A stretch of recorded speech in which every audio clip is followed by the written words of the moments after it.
کہ ہم نے ایک بابری مسجد کو کھویا، اب دوسری مسجد کو ہرگز نہیں کھوئیں گے، یاد رکھیں۔ تم نے مکاری اور عیاری سے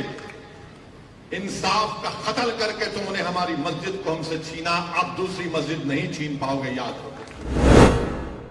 یہاں 27 سال سے ایک ہی جماعت بی جے پی کامیاب ہوتی آ رہی ہے، یہی کامیاب ہوتے آ رہے ہیں۔ تو میرے عزیز دوستوں اور بزرگوں، میری آپ سے ایک ادباً گزارش ہے، آپ اتفاق مت کریے، مگر میری اس بات پر ذرا سوچئے، میری اس بات پر سوچئے، اگر اس میں سچائی ہے تو آپ میرا ساتھ دیجئے۔ اگر آپ کو لگتا ہے کہ اسد الدین اویسی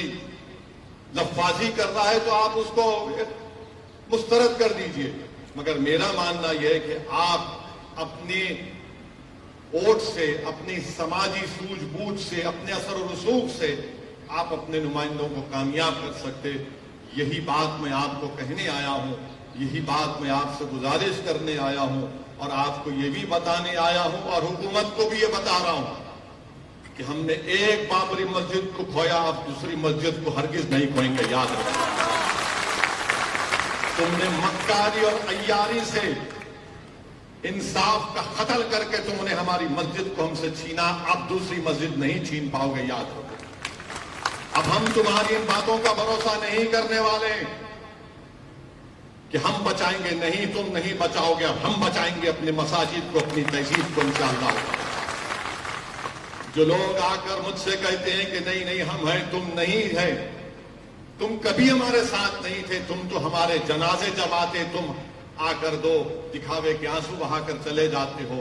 اور اس کے بعد ہماری بربادی کے افسانے کوئی لکھ کر کوئی کتاب لکھ دیتا ہے، کوئی مضامین لکھ دیتا ہے، اس کو کوئی ایوارڈ مل جاتا ہے۔ میرے عزیز دوستوں اور بزرگوں، میں آپ کے درمیان میں ذمہ داری کے ساتھ کھڑے ہو کر کہہ رہا ہوں کہ گیان واپی مسجد تھی اور ہے اور رہے گی انشاءاللہ تعالی۔ 1991 کا قانون یہ کہتا ہے کہ 15 اگست 1947 کو جو مسجد مندر تھی وہ برقرار رہے گی، اور اگر کوئی اس کے نیچر اور کیریکٹر میں تبدیلی پیدا کرنا چاہے گا تو 91 کا پارلیمنٹ کا قانون کہتا ہے کہ ان پر کیس بک کرو، جیل بھیجاؤ،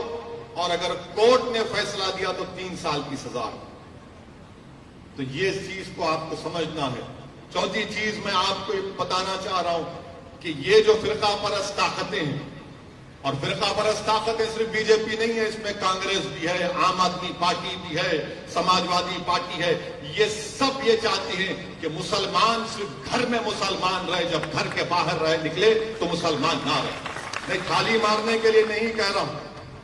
ان کا مقصد ایک ہی ہے کہ آپ مسلمان رہیں تو صرف گھر میں رہیں، گھر کے باہر جب نکلو گے تو ہماری تہذیب کو تم کو احترام کرنا پڑے گا۔ اس ملک میں میری اور تمہاری تہذیب نہیں ہے، اس ملک کی خوبصورتی ہے کہ اس کا کوئی مذہب نہیں ہے، اس ملک کی طاقت یہ ہے کہ اس کی کوئی تہذیب نہیں ہے، مگر یہ طاقت یہ چاہتی ہیں کہ جب آپ گھر سے نکلیں تو اپنی تہذیب کو، اپنی پہچان کو، اپنی شناخت کو چھوڑ کر نکلیں۔